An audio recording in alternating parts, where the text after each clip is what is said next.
Do people want to be pilots? No, I think it's definitely low right now, the desire to be a pilot. The 10-year commitment for this generation is a lot to sign up for that long. That's the majority of hesitation for people that would be able to get there, right? Like they're just like, well, I don't want to sign my life away for 10 years if I don't even know if I'm going to like it. Altitude. Tower, Delaware Station is release to you, runway 41 left, 040 at 5, clear for takeoff. Seat tied, altimeter 0 eyes, we're clear for takeoff, clear for the airspace. Viper check 2. My burn ramp curve was at 354. Line set. Viper 01, be advised, the restrict area 6002 is still active. Lights on. Next picture 16, 15,000, Viper 1 targeted. All right, I think now we're rolling. This should work now. The AT&T guy, I think, has buried the cable in front of my house, so that can't stop us. We got the new microphone, so that's good to go. Again, people don't realize, Juice, just what goes into these podcasts. It's a small miracle every time. You know what can go wrong, it all goes wrong. But for those listening, we had a few technical difficulties getting this rolling, but I got Lieutenant Colonel Mark Whistler, Juice, joining me on the podcast. So, Juice, thanks for, one, taking the time to join me, and two, delaying like 30 minutes while I just sort my life out to try to make all this happen. No, you're good. Thank you so much for having me, man. I've been listening to your podcast for a while, and a lot of my cadets listen to it, so this is kind of a cool, nice. I get to like brag to the cadets that I'm on this podcast, and they're like, oh, that's so awesome, sir. I can't believe it. Nice. So this is going to buy me a lot of street cred here at Jet 605. That's awesome to hear, man. I'm glad to have you on here again. Thanks for taking time. I know you're busy, although it's summertime, so I imagine the throttle's cracked back just a little bit. Do you get a little reprieve summertime? It is, yeah. The Fast and the Furious during the school year a little bit, but during the summer, what I try and do is I try and cut most of the staff loose-ish. Yeah. So they do some, working from home, working from the office. And then this summer, I've given each person one mental health day per week. Nice. Okay. To just let them go and do. I've told them it has to be some sort of like physical fitness or professional development or something with their family or something along those lines. They can't just be lounging around eating Doritos and watching football or whatever. I need them actually working on themselves. So that's what we're doing this summer. So yeah, it is a little bit of a crackback, but we also have to send our staff to field training. And so we're min-manned each day. I'm trying to have 2 people in here each day to answer phones and answer questions and do the recruiting piece. Do you have to do field training as a professor of aerospace studies? Do you have to go do that, or is that your? We do, but I didn't get called on last summer, and then I didn't get called this summer to go. So my number I guess I was next on the list. Yeah, better be lucky than good, right? I'm sure that's a lot of fun. Just for everyone involved to go to Maxwell, right? Which, ironically enough, I was the first one to go through Maxwell. Really? Yeah, first forever or something like that. They done. I was a Lackland guy back in the day. Yeah, I was super excited to call that first. That's good to hear, though. The professional development, the mental health day, you're kind of giving people. This is some aspect, because you have a unique background, which we're going to dig into. But you just came from being an F-16 squadron commander to this job. I think I'm probably getting out of active duty about the time you're leaving that position. I think I've talked about it a good bit, but the fighter world as a whole, retention's not great. It hasn't been great. Trying to create more fighter pilots, trying to fill the gap. A lot of it's burnout. I remember, a lot of, me included, a lot of buddies, you park it in AB and you leave it there, and there's no reprieve. At home station, when you should be able to crack it back a little bit every now and then, you're going through upgrades, you're hot pitting. It's just never ending. And then, oh, by the way, surprise, you could go to red flag. And then, hey, guess what? We're going to tag on 3 weeks of WIC support to that. Yeah. And then, rinse, repeat. Oh, and then spin up, deploy. It gets to be a grinder. It's an awesome job, but it gets to be a grinder. So being able to crack that back. Fighter squadrons. I don't know did you see this with the contractors landing in the squadrons, like physical therapists landing in the squadrons, trying to take care of the fighter pilot, if you will, and trying to treat that as a weapon system in itself. Did you experience any of that? Is that? Yeah, so Luke was on the leading edge of that, and it was pretty awesome to be a part of that push to like get us preemptive health care to take care of our bodies and do those things. And I'll just speak on my, it was a retention tool that helped me for sure. Like I was on the verge of just being like, nope, I just want this to be done and over with. And that was one thing that it just, if it did anything, it kind of showed me that someone somewhere cared. Yeah. Right. What? Yeah. And I think people there are people who definitely care. And I saw like that stuff's on the chopping block already. And it sounded like a lot of people found out via Facebook. A lot of commanders got skipped and went straight to Facebook, not the way you want it to do. Because I know there are people who legitimately care. It just seems with the bureaucracy, you are moving a ship, with a rowboat at times, just trying to make things better. But all you can do is like those incremental things like you're doing right now, like kicking your staff out and making them go do something good for themselves once a week. That's huge, I think. Yeah, I mean, Luke is one thing. Luke is a little bit of a break, right, from that grinder of the calf. And so to have that on top of it is definitely a place where people desired to go. Especially we had, when I was a squadron commander there, we had just the best leadership I've ever seen. An OG wing commander leadership team that just knocked it out of the park. And so that really helped, especially as a squadron commander, it helped just, free up that space for us to do things, to create spaces for people to get well and do the things that they need to do with their families and stuff. So it was awesome to be part of that. That's good, and of course the congressional. Both of them are out of the Air Force, right? Unfortunately. I'll say the squad, the wing commander, and the OG I had at Shaw right before I left. Like those, if I could work for those two guys, hands down, the rest of my career I would do that. There are threats out there that are not them that I did not want to work for, and I knew that as you move up the food chain, like it gets smaller and smaller, and you're going to work for people that potentially could have a very negative impact on your life. But really, my concern was like my family's life, right? If I'm miserable, like they're going to be miserable, which was a big motivating factor for me to separate. But again, it's like there are, as you kind of talk about, like these two guys that you worked under, the two that I worked, Maestro and Hack. Hack retired. Maestro still, he has a star. He's moved on. But those guys, I mean, they're lightning rods. The spears they're absorbing on a daily basis. And in fact, I flew Maestro on a demo ride. And I remember it was right after he told COMAC that Shaw was not going to fly our flying hours. My previous 4 years at Shaw, we were flying. It was nonstop. Like, talk about good problems to have. But like, I think in the month of July, I counted, I was like, I flew like 26 sorties. It's like, it's too much when you're doing mission planning, debriefing, and you're not able to get the full quality out of it. But previous guys had always said, yes, yes, yes. And I mean, it was breaking the jets. It was breaking the force just to get all the flying hours done. So you didn't turn to Congress and say, hey, we didn't use these. Oh, I know we were complaining we didn't get enough because of sequestration, but we can't use them. And he finally turned around and said, no, we're not doing it. I was like, hey, boss, I realize how big of a thing that is that you said to the boss that we're not doing it. I think a lot of the guys will, maybe people will realize, squadron commanders for sure, DO is recognized, but like the lieutenant has like no idea the spear he just took right to the face for stepping up for something like that. But I don't know. Those guys, they're good and they're bad.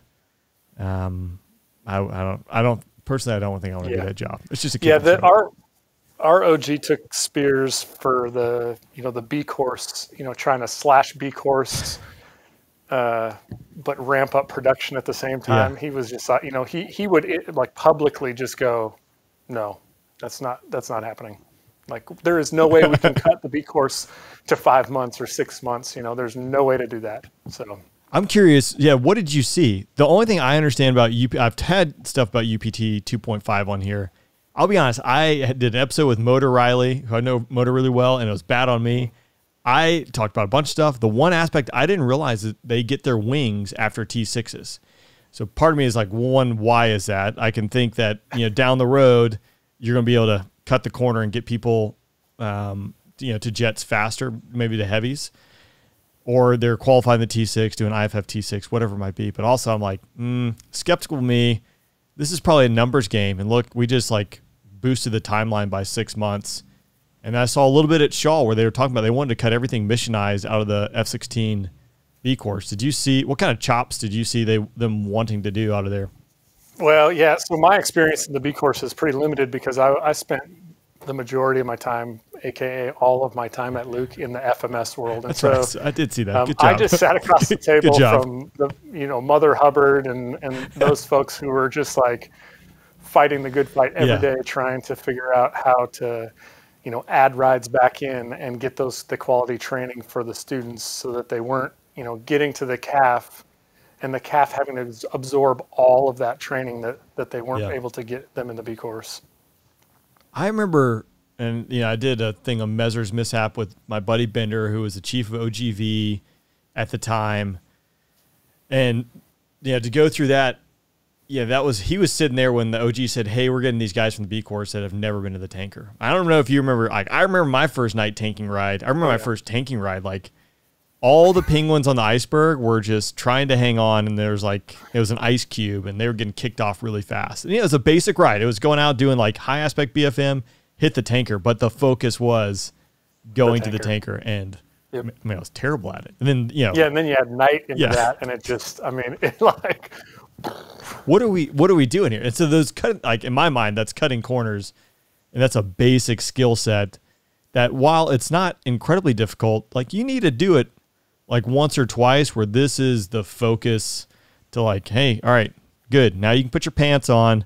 We can go to work type deal. Yeah, I'll be honest. The time that I got good at tanking was when I had to, right? So like when you have to go across the pond, and if you don't get on the tanker and you don't stay on the tanker, you're going to have to turn around and go home, and everyone else is going to leave you.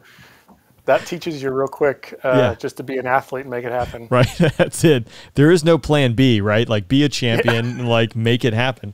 That's I got three tanking events. I got, one day, one night in the B course, and I showed up and there was one random tanker and like MQT, and then there was like nothing. We went to Wessup out at Hill, and I was flying back. I got put in the D model, which was just awesome, being like the new guy.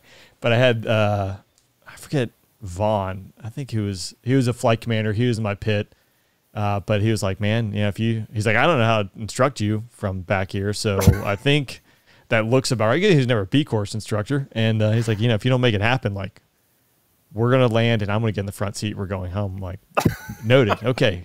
Be a champion, and it's like, you're going to make it happen. Yep. Well, that's it's interesting to hear. I know we kind of digress, but I want to jump back a little bit and hear a little bit about like where you started, because you had a slightly different path than most to get into the front seat of a Viper.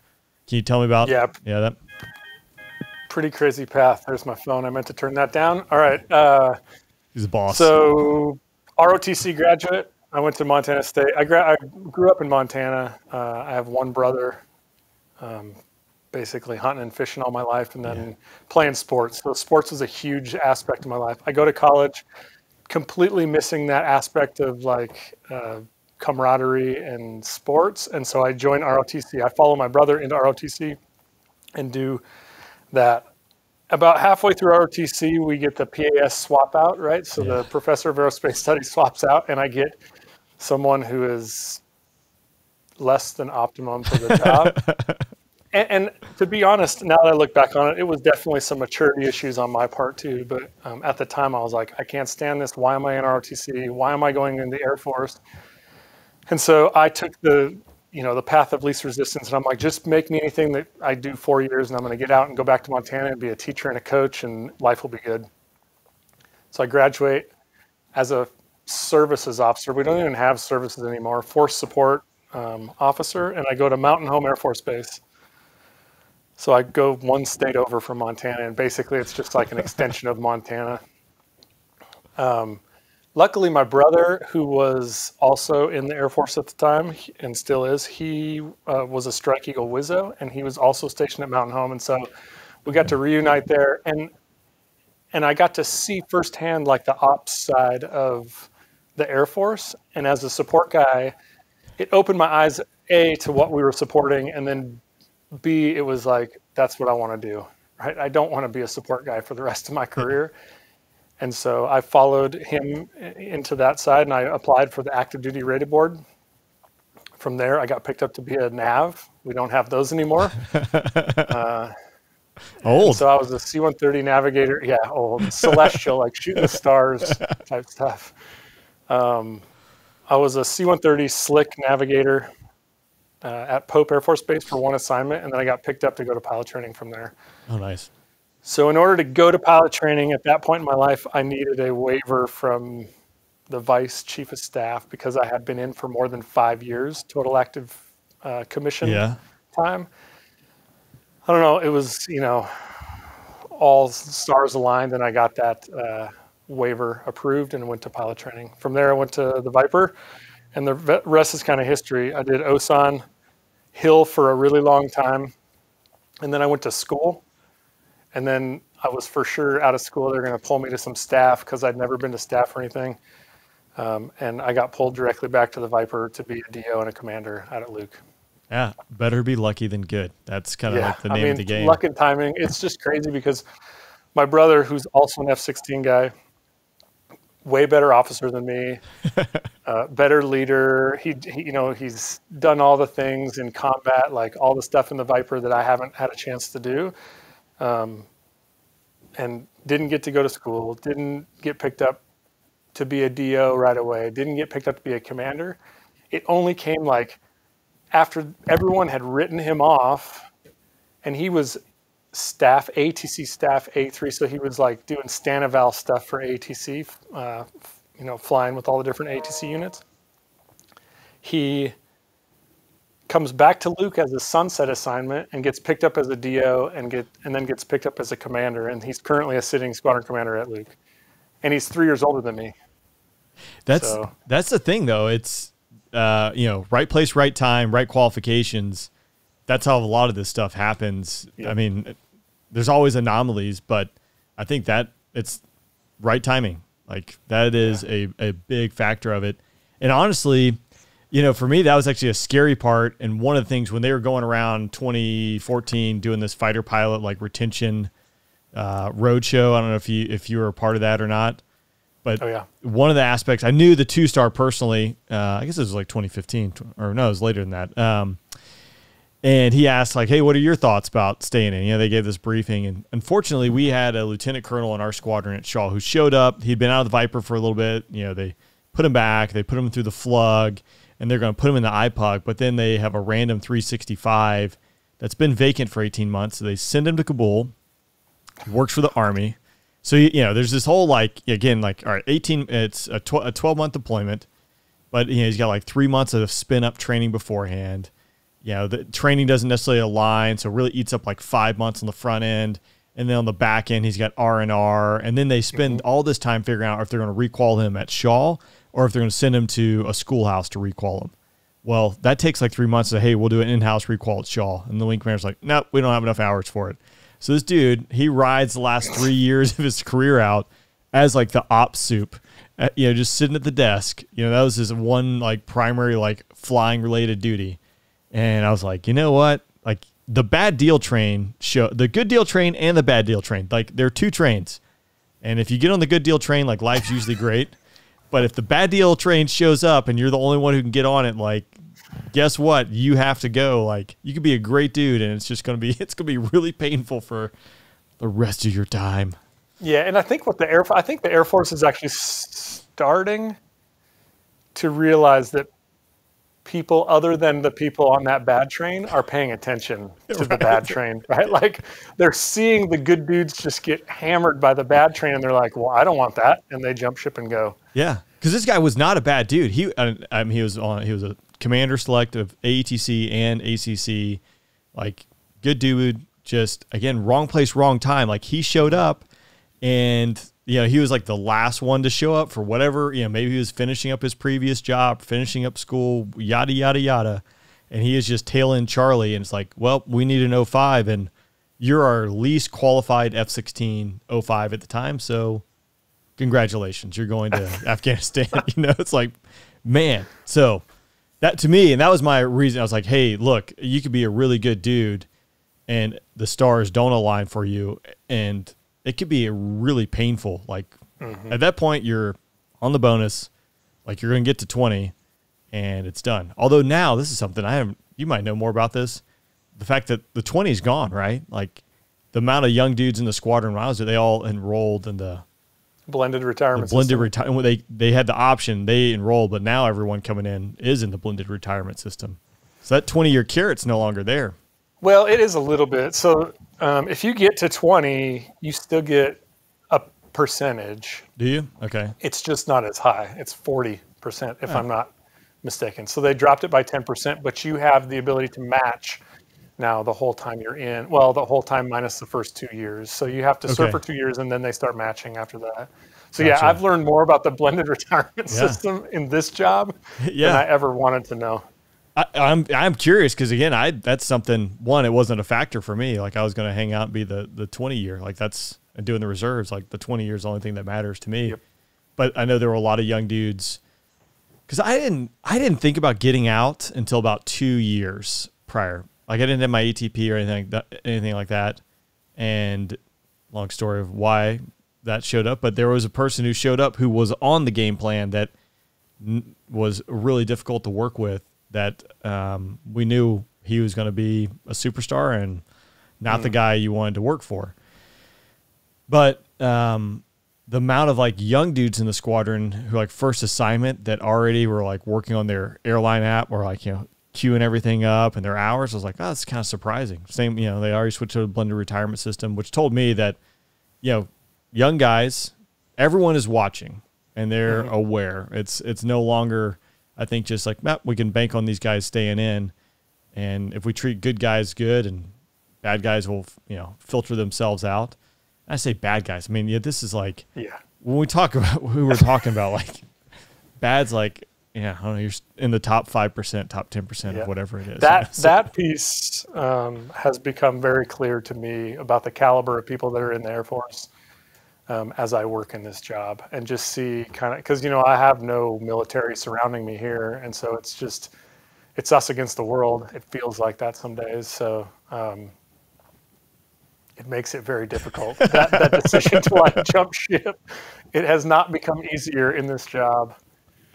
Because of that reason. I'm curious about that aspect. I looked at going into business, and actually I do some things on the side that are non-flying related business-wise, good and bad, but it is like eye-opening. I mean, I think things that, not saying the military has this all dialed down, right? But I think inherently you get to this level, like you can show up on time to a meeting. If you're not going to make it on time, like you call ahead, there's like these basic things that you would consider that don't necessarily happen or are not assumed in other places, which is surprising to me. Yeah. I mean, it's just answering the phone or returning an email or, those are the basic things that I'm missing right now from the military. Neither here nor there. Yeah, it's all good, all fun. Well, all right, back. Let's jump back into the kind of transition out of the services world into being a navigator. One, you kind of glossed over it, I think, but I will hit on it, like the fact that you got a vice chief of staff waiver to go to navigator training. I know that was no small feat. I don't even know how you'd write that ESSS nor how that would be routed. That sounds incredibly painful, but you did it and you got approved. So obviously I imagine there were not a lot of people who got that waiver or get to that level. Yeah, so that was to get to pilot training. So that, because I had gone from services to nav, and then as I was deployed actually when the results of the board came out, but they because I had been in for longer than 5 years as a commissioned officers, they wouldn't at the time, they would not allow you to switch AFSCs after 5 years. And so the waiver authority was the vice chief of staff. And so there's a couple things that I think I did that set me up to get that, but it was not intentional, like to get that waiver. I didn't even know that I needed it until I went to go put the UPT package in, and they were like, "You can't do this." And you don't understand how many times I've been told no or been told you can't do this in the military, and I've just kind of fought back and said, no, there's got to be a waiver somewhere. I know that I can. And so, yeah, there's a story. So when I was in the C-130, I was deployed a lot.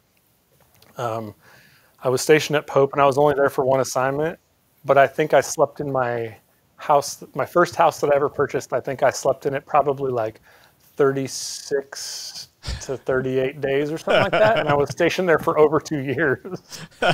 So I was gone just a ton during that time. During my first deployment, the C-130 that we were flying was the E model. So the old slicks, Pope, they are all in the boneyard now, or on sticks somewhere at Little Rock, or I think one of them's down at Pope still.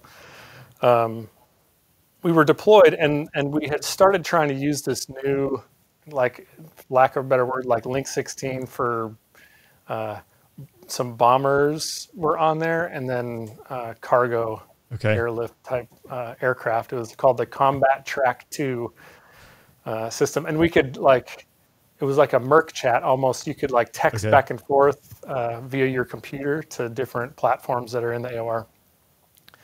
Well, we got it put on our E models, and the E models, you couldn't use the air conditioner below 5,000 feet.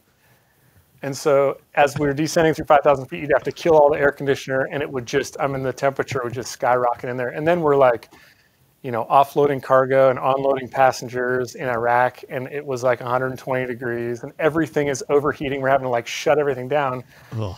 Well, we couldn't get anyone on this system because the way that they implemented the system was to cargo strap it down to the navigator bunk area, like, the bunk in a C-130, and it has like that pleather pad that you're supposed to be able to sleep on that's really uncomfortable. Yeah.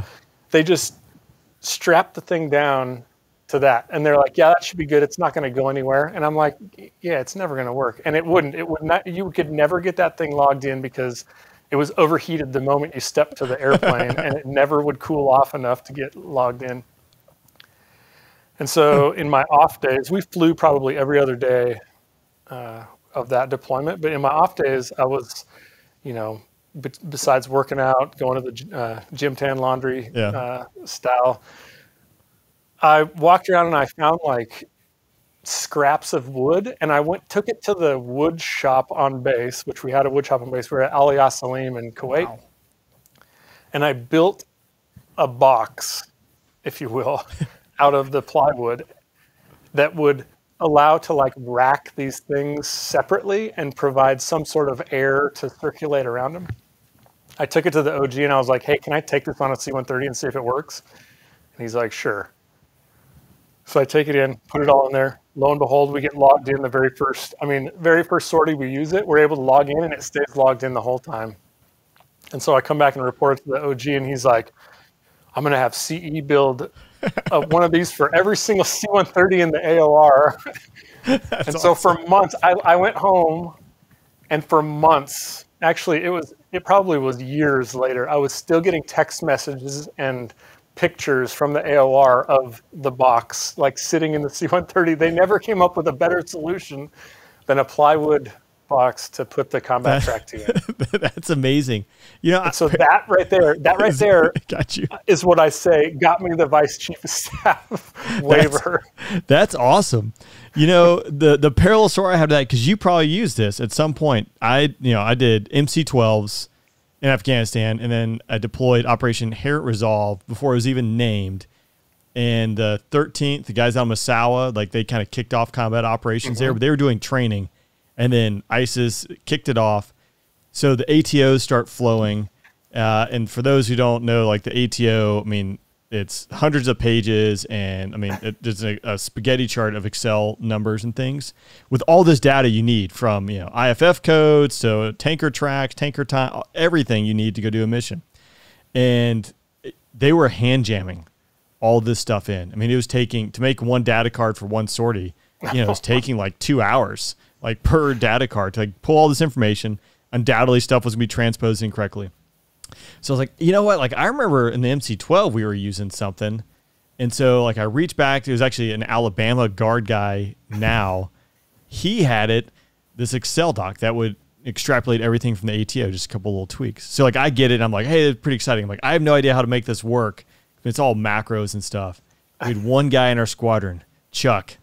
He's still out there, super geek. You're great, Chuck, if you're listening. But Chuck's like, oh yeah, I developed this when he was in the Viper. He got TAMI 21 like back in like 07. So like he developed it like in 05 in Iraq, and this Excel doc like lived throughout all these conflicts, all these years, and it was like the best product that the Air Force could not come up with. They had someone else do it. It's like, how is this not a thing yet? You're welcome, Microsoft, for that plug. Excel working from 2006 to. Right. I mean, I saw the same thing in the Herc. I deployed to the KAOC. I did a non-flying KAOC 6-month tour at Al Udeid. It was brutal. And we tried to transition out of. We were scheduling all C-130s for CENTCOM on an Excel document, and they tried to make us transition to like the PECs or wings or whatever it was, and it wouldn't work. And so I had like lieutenant colonels. I was a captain at the time. Yeah, I was a captain at the time. That were like, "You're no longer using that Excel spreadsheet," and I'd like pick up my monitor and be like, "I am using it. See right here, like it's because the other thing doesn't work." It's like PECs. PECs. I just watch it from afar now, like the Facebook pages with PECs. It sounds like that's just a nightmare as a sunset certain features and some things don't work. You're like, hey, we're going to spend a lot of money on this product, and like we're going to get it about halfway there, and this is how you're going to do everything now. So good luck. You're like, wait a minute. Back to Excel. Back to Excel. Back to the puck board. Throw magnets, man. Oh yeah. Just good times. Therefore, it's great. It's great. It's all going to buff out in the end. It's just this stuff is like comical, and while I think here's the thing. Here's the learning point. There's some really innovative people and smart people out there, much smarter than me, such as yourself, who come up with great ideas to solve problems that shouldn't be a problem that needs to be solved. But correct. The fact that you're able to get that approved and fly with it is actually a testament to itself. As a wooden box. Like a wooden, it's not even like, it's such a fire hazard, but they're like, yes, load them on all the C-130s. We're using this special asbestos glue that's highly flammable and carcinogenic, but it's all we had over here in the Middle East to make these, but it's good. It's good. So there you go. Well, that makes sense then why you were able to get the Vice Chief of Staff of the Air Force to sign off on you going to pilot training. Because what you mentioned is like you never take no for an answer. Like that's the thing. No matter where you go, someone like finance will tell you no. Well, like most likely that person really doesn't know the answer. They're just saying no because they don't want to look it up. Now, that's not always the case, right? So do it smartly, those listening. But your point is like there's usually always a way. There's always another way. There's a waiver for it, or there's another way to get whatever you're trying to accomplish, get done, that outside the box thinking. And there's a lot of parallels there between what you're saying. Yeah. So I, like I said, my brother is way smarter than me. He was Stanival at the time, and I was the DO of the 21st at Luke. And I don't know if it was weekly or biweekly, but I would call him and be like, how do I do this? Like, there's got to be a way to get from A to Z without having to go through every single. And he's like, I don't know how many times he said it to me, but he was like, well, who's the waiver authority? Did you like what regulation is saying this, and who's the waiver authority for it? And it took about 6 months of me doing this to where I'm like, all right, I need to question every regulation, everything that's in there, and find the waiver authority and ask the questions, because there's people out there. And this was like in the age of when they were starting to push all that decision authority back down to the squadron. And so we were able to like do things that years they've been struggling with, and we're like, well, can we just get a waiver for it? And they're like, yeah, just waive it and move on. I wonder if that's still going around. I did have one of my buddies, he sent me a message. He's up at Eielson. So, the demo, the runway length and width was waived down. I think it was waived down to 75 feet for the Viper, but is in a demo regulation, which, is not a F-16 Vol 3. So, like, where does that, like, who owns that, et cetera, because they were running into issues at Eielson with snow and plowing the runway. It was a challenge to plow it all, it was slowing them down. Like they're losing a go or whatever it was because of it. And I was like, I don't know, but that is part of the problem is there's so many regulations out there and so many different spots and who owns what and where does this fall. I think have just been written over time and they haven't been cleaned out. But I felt like, again, there was a big push and it felt like it lasted for about like 2 years and maybe it's still going on. I'm so far removed now. To get rid of AFIs, there was a huge push to get rid of AFIs, but what I see happened was they renamed a lot of them. And so they went from AFI to AFMANs, or, like now it's a manual, not an instruction. They did get rid of a lot and they combined a lot of stuff. So it has simplified it a little bit, but I just say the big lesson is read the first couple paragraphs of that thing every single time to figure out where the waiver authority lies so that you can read it with that bias and go, how much risk do we want to assume here by waiving X, Y, or Z? Do you feel as a ROTC commander, I mean, is that something you deal with regularly or is it pretty cut and dry? Like, students in the fall, students commission in the spring, like, are you running like, there's not a ton of room for, waiving things here because it's pretty cut and dry what we do. Yeah. The ones that I can think of are like we have a blanket waiver right now from our region for the third go at the AFOQT, which is supposed to be at his level. He's waived it down to our level and just said, as long as they've done something between that second and third test, you can just go ahead and allow them to take that third test. Because, I don't even understand why, if they allow the third test on a waiver, like just allow the third test. Like what risk are we buying by just allowing a third go at the AFLQT? It's painful for everyone. So they're not trying to take it 3 times, Right. Yeah. So yeah, that's really the only thing that I can think of that I've had to kind of go after a waiver for. Is that for someone to actually pass the minimums or try to improve their score? And is that something you're seeing a lot of? Are you seeing like, yes. Yeah, really? Okay. I think it's intended to be for someone who cannot pass the test. Okay. I don't think it's written anywhere that it has to be used for that. All right. So follow-on question, because I did a little bit of recruiting. I found it interesting that, I go back to the fighter pilot crisis, but I think you can tie it to the pilot crisis, if you will. And I guess we can't use crisis because that's solved. But Task force. Task force, yeah. So are you seeing, like, I saw where there are not a lot of people, or there are an overwhelming majority of people that are not interested in becoming pilots, which is fine. But I felt like when I was growing up, maybe I was just surrounded by a group of people that's what they really wanted to do. But when I got to ROTC, everyone in my class, with the exception of like one guy who wanted to go to med school, wanted to be pilots. And then, that carries through. We can talk about, pilot training. No one wants to be a fighter pilot, et cetera. Are you finding it tough to, have enough numbers in ROTC? Do people want to be pilots? No, I think it's definitely low right now, the desire to be a pilot. Yeah. The 10-year commitment for this generation is a lot to sign up for that long. That's the majority of hesitation for people that would be able to get there, right? Like they're just like, well, I don't want to sign my life away for 10 years if I don't even know if I'm going to like it. Interesting. And so there's some of that. I don't know how much you know about the detachment that I'm at. So North Carolina A&T is the largest historically black college in the nation. And so makes sense to put a guy like me here, right? You fit the bill. Yeah. It's been challenging. The first year was extremely challenging. And I don't know how much, predecessors before me worked at it. I know the guy that was right before me, he was a special operations guy.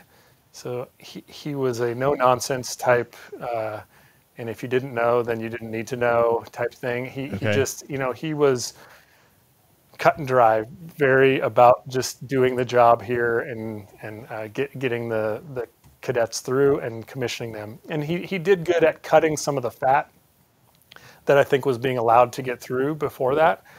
But what we didn't have here was an established relationship with the college. And so the college didn't understand us.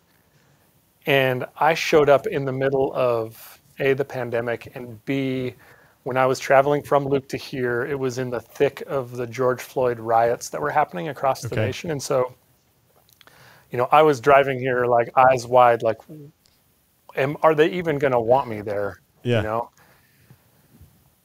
And come to find out, it works. It has been challenging, but after about a year, the people that I work with on this campus can see and can sense and hopefully can feel the fact that I am here for the good of their students. Like I really want everyone to get through this program and do the best that they can. And I don't think that's what they thought was happening before. That's an interesting dynamic that I can't imagine being in. And this is one thing that, probably not qualified to speak on, but the fact I know like racism that exists, right? Like you're a white guy, right? And a predominantly, African-American, historically, largest one in the nation, right? And there's not, again, the fighter pilot community is not very diverse. I think that's one thing they're working on, right? But traditionally you walk into a fighter squadron, it's a bunch of white dudes. Like that is the fighter squadron. We had female fighter pilots. I go with like Loco, my good buddy, F-22 guy. He just took over squadron at Hickam, Hawaii. Yeah, and like he was, he's a graduate. That's so okay. Yeah, I was like Loco might. So ironically enough, Loco was my first person I interviewed for this podcast, and it was so terrible that I was like, Loco, man, I cannot put this out. We're gonna have to re-record it. He just took over. I was trying to line up my schedule where I could go out there for his change of command, but I failed. So Loco is a great dude. And that is one thing that I know, again, racism exists. It's out there. But, it's like I never have looked at Loco as a black fighter pilot. I've looked at Loco as a fighter pilot who happens to be black, like, because I don't care. And I think coming from, I don't know, at least the fighter pilot world, like, I don't care what you look like, who you like, what you do, but I expect you to shoot the right person at the right time and, drop the bomb in the right spot. Like, that's really, that's all that matters. Like, show up on time, be a good wingman, be a good flight lead, be a good instructor, whatever it might be. Like, that's all that matters. Yeah. Yeah, it's been cool. And the fact that he's out there and I have connected with him, he came back for our dining out this year and he was our guest of honor or guest speaker or whatever. Okay. He was texting me, I guess, while he was out there. Now I'm I was in Alaska and I was actually looking at raptors flying in the pattern and I sent him a message. So I was like, okay, now all the stars aligned. Yeah. So we started a podcast here. Our cadets started a podcast here, and they interviewed him when he was here. So nice. we've got an episode out there with him on it. Long story short, it has worked over the last 2 years, but it would work a lot better if they would put someone wearing this who is an African American or who is, a person of color, because the students here, it doesn't matter how much I tell them, hey, you can do this. You can. You have the ability. I know you can do this. They don't. It's their own like self-limiting and history, basically up till like age 20. Everything they've been through up to that point holds them back, and they self-limit themselves, if you will. Yeah. And basically say, well, the Air Force, they don't want me flying their planes. This is things that I've heard since I've been here. They don't want me flying their planes. And I'm like, no, they do. And I think you would make a good pilot. Like, push yourself and you can get there. And so I think if we were to put someone in this position wearing a bag, it would make the biggest difference for the Air Force, right? Just to have that person who looks like them to represent them and say, look, I did it. You can do it also. And I think it would snap a lot quicker. Other things that we're doing in ROTC wide is because you talked about the desire to be a pilot. They've done this You Can Fly program where they get $3,500 and they hand it to me, and I just get to pick a student and go, hey, this student is doing well. Go to this FBO or pick an FBO in the local area and go use this $3,500 to go fly your first sortie and see what you think. And I've seen that kind of turn the light bulb on multiple occasions That's cool. at this detachment, to where people were like, well, I want to do this, I want to do that. And I can see it in their eyes that that's not really what they want to do. They go fly, and then they come back in and they're like, hey, I want to be a pilot. And I'm like, I thought that's what it was, but I'm glad that this changed your mind. Yeah, that's awesome. That's one thing I actually did. So I was attached to Det One recruiting, which I got out, and it was supposed to be dealing with like air shows and Lincoln recruiters, and the pandemic hit. Like it all changed, but Det One is it's targeted at diversity recruiting, which I thought my strength there would be able to like, hey, air shows. Typically, when you go to an air show, like it's not people from underserved communities. Like the inner city is not coming out to, the countryside to the air show. But figuring out ways that, hey, maybe this school that's underserved doesn't have recruiters, show up. Like you can get them and their families out there to do it. Long story short, so that was my first introduction to the recruiting side, was because I did the demo thing 2013, 2014. Yeah. 2013 was completely axed, right? Like they hired me, and then they canceled the whole season. And then they brought us back in like halfway mode in just a heritage flight for 2014. And so I got to go to some air shows and do that. And we tried to hit, underserved middle schools and high schools and stuff like that. And so, that was my first taste of like, they can't see themselves doing it. Yeah. They just like, it's just not in their brain yet to go like, I can do this. I can actually be a pilot. Yeah, because like I say, I grew up in an aviation community. Like everyone around me, except for my parents, were pilots. They're Delta pilots. They're former Air Force or Navy guys. So like I was surrounded by it, so I could see that path. Like I don't know, I didn't want to be a doctor or a lawyer. Maybe if I'd been surrounded by doctors or lawyers, that's what I'd want to do. Because if you can see someone who looks like you, or you're exposed in that environment, that someone can like put the bumpers up and tell you to go this path. You can ping off the bumpers, but it gets you to the end state. That's huge. So I don't know. Interesting. Yeah. And did you want to go do ROTC after Luke? I mean, to me, it seems like a sweet deal, but it's a different career path for most guys. Yeah. My career path has not been standard like we talked about. And so, I was getting ready to wrap up my command. It was like a 2-year, 4 or 5 month command there. And I applied probably a year before to get picked up the summer that I would have been leaving. Okay. And I didn't make the cut. And so then I applied the next year, and I'm like, I'll just stay a year at Luke after I graduate from Squadron Command, and then try and go do the ROTC thing. And I didn't get picked up again. And I was like, what? Like I have a master's in education. In adult education, I have a master's in education, and I'm a graduated squadron commander. And they're screaming that they need pilots to be, part of a sessions to bring in new pilots or whatever, and they would not pick me. So I actually called ATC, and I was like, hey, they were going to have a supplemental board, but we had to completely reapply. And I called the guy that I was supposed to send all my information to, and I said, hey, I would love to reapply, but I need some feedback as to why I'm not getting picked up on these boards. And he looks at everything, and he's like, well, I don't see why you're not getting picked up. He's like, you should have gotten picked up. And I'm like, okay, thanks. That doesn't really help. So I fast forward about 2 weeks, this guy calls me and he goes, hey, do you still want to go be an ROTC instructor or a DET commander? I'm like, it depends. And he goes, well, we've got a couple open spots that are, must fills, and people fell out or whatever. And I'm like, whatever. I'm used to being the best of what's left, so go ahead and bring it on.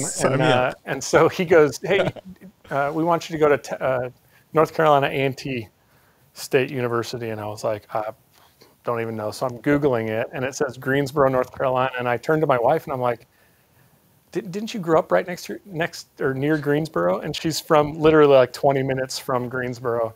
Her family all still lives here. And so we took this assignment for that reason, so that we could get back close to her family and do what I wanted to do.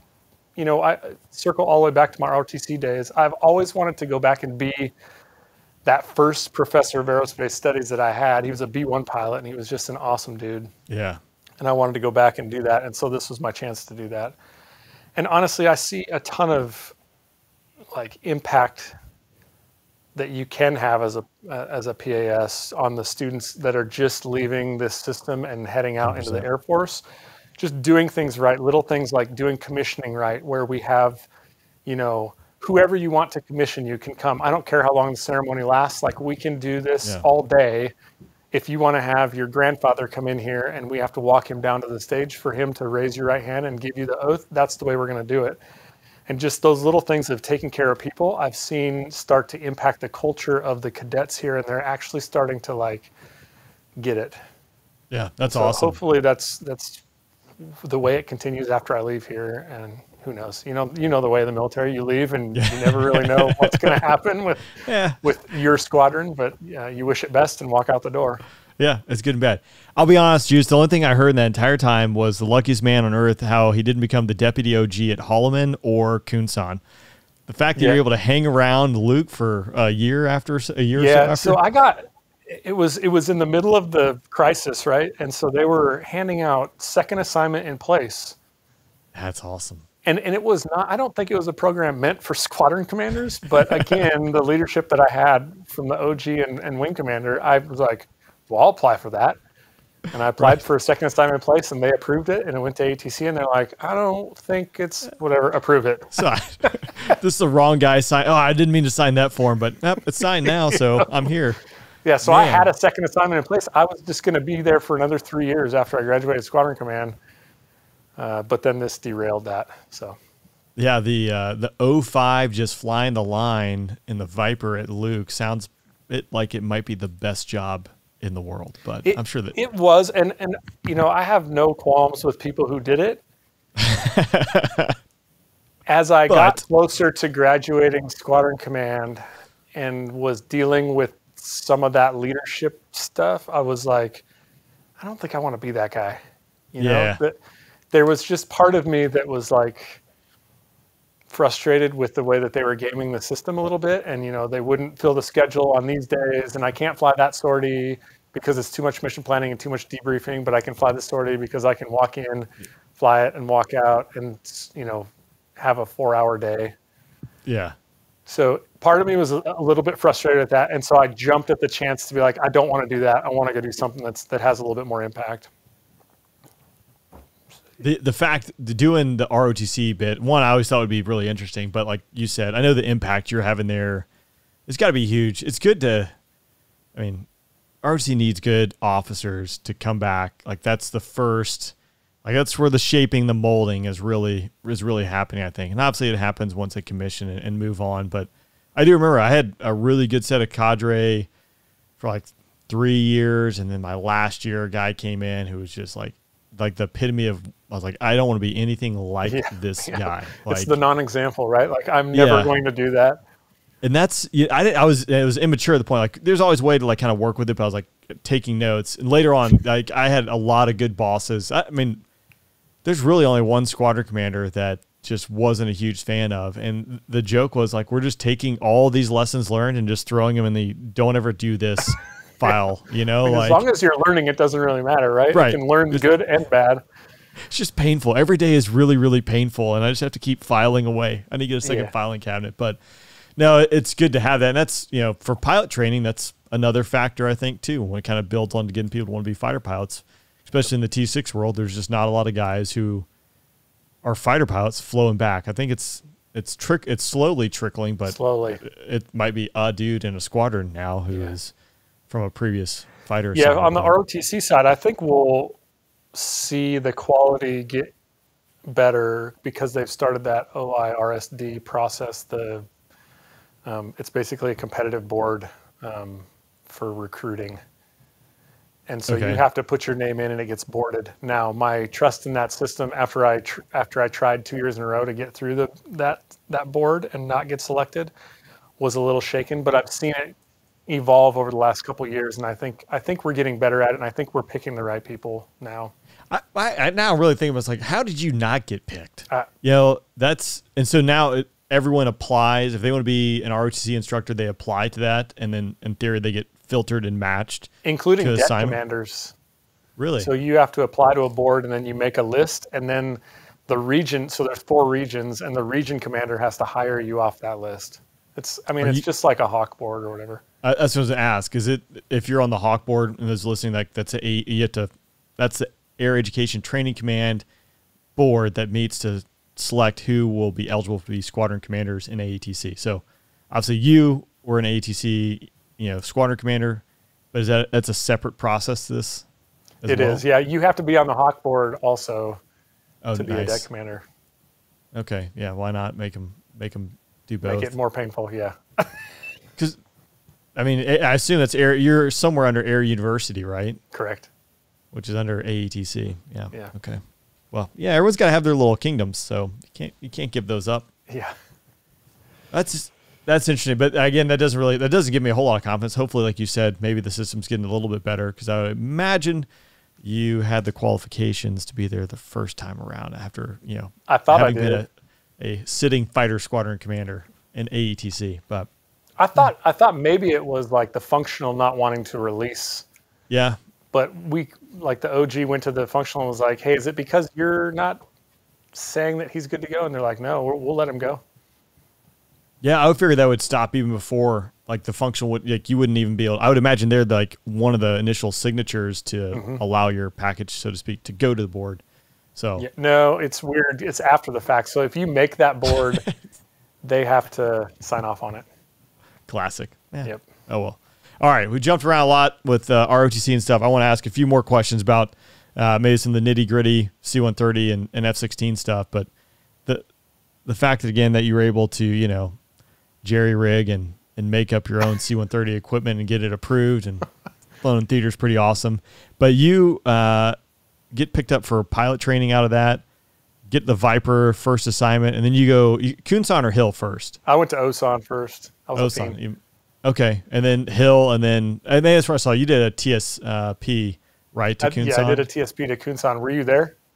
No. I was looking at your bio. I was like, TSP, yeah. But that's like that was like the Shaw deal. The shooters always went TSP, gamblers and the Tigers always deployed, but guys would go Kunsan, PCS to Shaw, be a shooter, then TSP, Kunsan, come back another 6 months or so, and then go PCS to Kunsan. Yeah, I did the Osan for 18 months to Hill, and then 10 months later I was back at Kunsan for 7 months. Yeah, nailing it. Yep. And it's just like a vicious cycle. I always like call it the triangle of death now with Shaw, Kunsan, Holloman. You're just getting like this vicious cycle. Yep. But first world problems. Then throughout that too, like again, you're kind of late to the game, getting to the Viper as far as career goes. Yeah, was it a challenge for you to, deal with upgrades, get the jobs that you need to do to, get promoted and things like that, or how did that work out for you? Yeah, so for my first assignment at Osan, I showed up and my squadron commander randomly was a prior C-130 navigator turned Viper guy. And so he immediately glommed on and was like, "Hey, we need to give him a position in the squadron that looks good on paper," right? So he needs to be the chief of something immediately, even though he's a wingman. And so I became the chief of scheduling, standard first assignment. It was brutal at Osan, fighting Good for for you. airspace until midnight every night. But that position right there, I think I performed decent at it, and that kind of just begun the snowball for me to be able to upgrade faster. Right, people pushed me through upgrades a little bit quicker. I had, Hulk Bennett.